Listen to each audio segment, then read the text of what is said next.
ঢাকা বিশ্ববিদ্যালয় সহ দেশের সব পাবলিক বিশ্ববিদ্যালয় অনির্দিষ্টকালের জন্য বন্ধ ঘোষণা করা হয়েছে। মঙ্গলবার রাতে বিশ্ববিদ্যালয় মঞ্জুরি কমিশনের নির্দেশনার পর আজ দেশের সকল পাবলিক বিশ্ববিদ্যালয় জরুরি সিন্ডিকেট সভা ডেকে নিজ নিজ বিশ্ববিদ্যালয় বন্ধ ঘোষণা করে।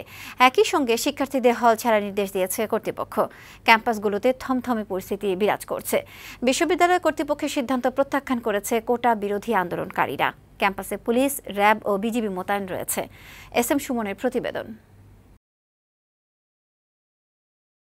কোটা সংস্কারের দাবিতে শিক্ষার্থীদের আন্দোলন মঙ্গলবার দেশের বিভিন্ন স্থানে সহিংসতার পর মঙ্গলবার রাতে দেশের সকল সরকারি ও বেসরকারি বিশ্ববিদ্যালয় বন্ধ করার নির্দেশনা দেয় বিশ্ববিদ্যালয় মঞ্জুরি কমিশন ইউজিসি।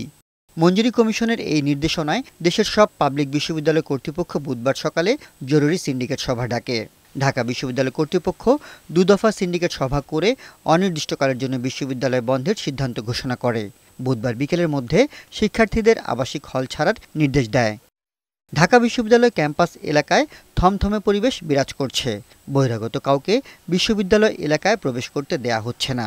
নিরাপত্তায় পুলিশ, র্যাব ও বিজিবি মোতায়েন করা হয়েছে ঢাকা বিশ্ববিদ্যালয় এলাকায়।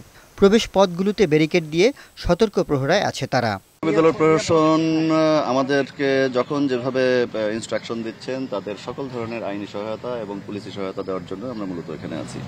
হল ছাড়ার নির্দেশ পেয়ে অনেক শিক্ষার্থী সকাল থেকে হল ছাড়তে শুরু করে। আমরা শুনতে পাচ্ছি যে চলে যেতে হবে, সো তাই চলে যাচ্ছি আর। এদিকে বিশ্ববিদ্যালয় কর্তৃপক্ষের নির্দেশনা প্রত্যাখ্যান করেছে কোটা বিরোধী আন্দোলনকারীরা। সকাল থেকে তারা ঢাকা বিশ্ববিদ্যালয় এলাকায় অবস্থান নিয়েছে।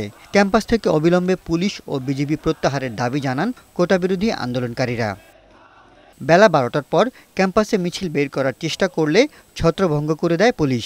সকাল থেকে শাহবাগ, নীলক্ষেত, চাংখারপুল সহ বিভিন্ন প্রবেশপথে বহিরাগতদের প্রবেশে বাধা দেয় পুলিশ। এ সময় বাকবিতণ্ডায় জড়ায় তারা। আমার কাছে আইডি কার্ড আছে, আইডি কার্ড ওরা চেক করেছে, তাও আমাকে এখানে দাঁড়িয়ে থাকতে হচ্ছে। বলছে যে এখন যাওয়া যাবে না। এদিকে ঢাকায় গতকালের সহিংসতার ঘটনায় এখনো পর্যন্ত কোনো মামলা হয়নি। এস.এম. সুমন, বৈশাখী সংবাদ, ঢাকা।